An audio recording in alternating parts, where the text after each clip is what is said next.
Hello everyone! Welcome to my channel guys! Ang ituturo ko sa inyo ngayon, magluluto tayo ng yaki udon. Ito siya, Japanese yaki udon. Dati, meron akong vlog niyan eh. Hindi naman udon, yaki soba. Ngayon, yaki udon naman tayo. Ang gagamitin natin is yung pork na pang shabu-shabu. Timplahan nyo ng i-marinate nyo muna sa osake and shoyu and mirin. Okay? Ito siya. Pero before that, ang udon, hugasan nyo ng tubig na mainit. First. Yan.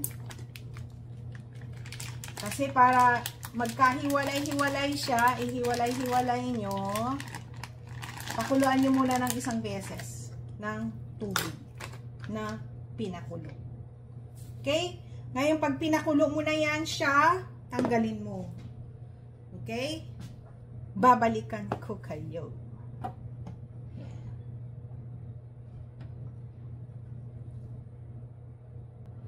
Guys, ito yung beef. Ang hiwa ng beef, ganito lang. Mga, ano lang siya, 1.5 inches ang hiwa. Depende kung anong gusto nyo. Pero ganun na lang ang hiwa para madali lang siyang maluto. Ayan. Gawin natin. Ganyan. Kasi pag igisa mo yan, ano na yan siya, liliit siya eh. Ayan. So, namarinate ko na rin yung iba. Namarinate ko na yung iba guys. Yan. Simplahan nyo ng osake, shoyu, and mirin. Ito. 1 spoon ng soy sauce. 1 spoon ng osake. 1 spoon ng mirin. Yan. Mix nyo lang. Mix nyo lang. And paminta. Mahilig ako sa garlic powder, paminta, and ito, sesame oil. Ayan. Marinate nyo muna ng mga 5 minutes, 5 to 10 minutes. Yan. Nag-absorb na ang ano nito, ang mga sauce niya. Okay, yan na. Tabi nyo. Tabi nyo muna.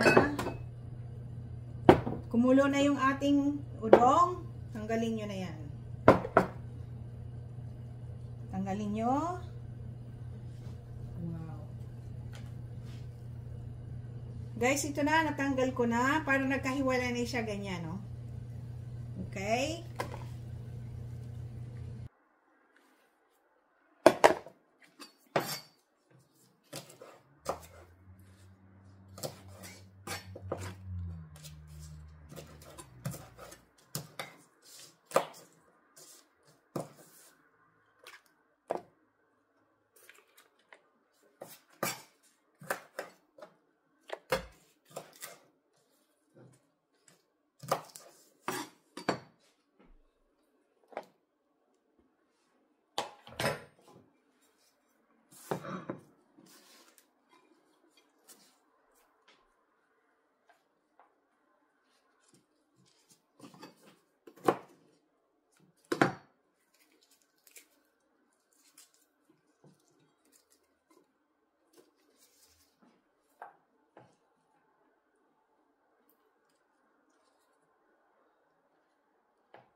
Guys, ito na. Tignan nyo. Jarang. Diba? Lagay natin sa plato. Ito na siya, guys. Budburan nyo ng ichimi chili powder. Lagyan nyo na green chopped onion. Guys, ito na siya. Thank you for watching. Please subscribe, like, and share. And i-click nyo na rin notification bell para palagi kayong updated sa aking mga bagong video. Paki-share naman ang video, guys. Kung bago ka sa channel ko, mag-like, mag-share. I-click nyo na rin yung notification bell. Okay. Bye! Get this all! Ito na ang ating yaki udon.